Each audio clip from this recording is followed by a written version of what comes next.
Hello student, today my topic is characteristic of organic compounds. First thing is source. All the living cells are the source of organic compound. Second is presence of element. These elements contain carbon, hydrogen, oxygen, nitrogen, sulfur, phosphorus, halogens, and they are inflammable. Number of compounds are organic compounds are more in number as compared to inorganic. The ratio is 1:20 times more the presence of organic compound.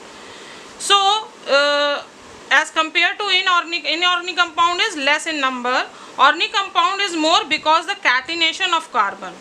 Next is nature of bond. They contain covalent bonds, so they do not ionize when dissolved in water. Carbon show tetravalency. For example, carbon atomic number is 6. When we do electronic configuration, this is the electronic configuration of carbon: 1s2, 2s2, 2p6, 2p2, and the outermost shell, that is second shell, contain 4 electron. So it contains 4 bond. So it is tetra. 4 is tetra. So heating effect. These compounds have low melting point and boiling point. Next is complexity of the molecule. Just like, for example, protein have molecular weight more than 10,000 to the several million, so they have complex structure. Next is solubility. They are insoluble in water but soluble in organic solvent. Rate of reaction. They have slow rate of reaction as because mostly carbon has sigma bond, double bond and triple bond with oxygen and sulfur also. So next is isomerism. When two or more compound can be represented by the same molecular formula. For example, this is the ethyl alcohol. When ethyl alcohol depart into 2, then it has CH3 and CH2. So this is also ethyl alcohol. So when O is reside in between the 2 carbon and H mix with the outermost hydrocarbon, then it is look like this. So ethyl alcohol converted into ether. Now the molecular formula is same, but structure formula become different. So this type of thing is known as isomerism.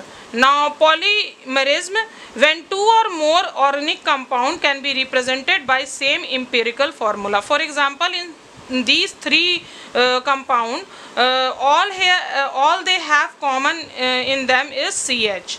Now classification. The series of organic compound in homologous series in which compound are arranged in the increasing order.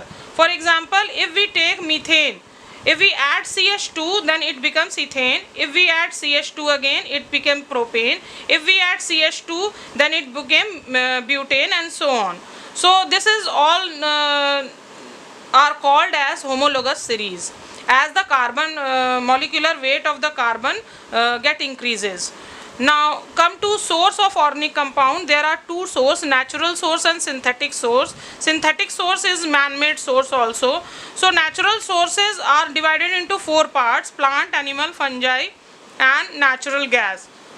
Plant gives us acid, ester, alcohol, carbohydrate, vegetable oil, etc.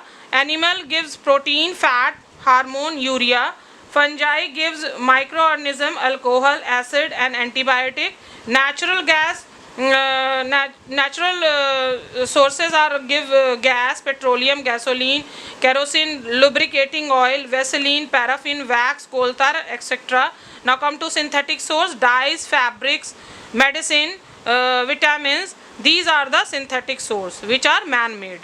Now come to the importance of organic compound.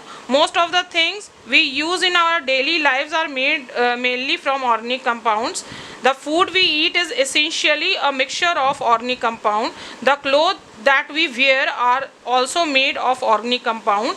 They are used for dyeing fabric, shoes, paper industry, cosmetics, etc. In food we have oil, protein, carbohydrate, vitamin. In clothes we have cotton, jute, silk, terraline, dacaron, nylon, polyester, coconut. In dyes we have indigo, Congo red, malachite green. So my question is for today: what are the organic compound, what are their source, and what are their importance? Thank you.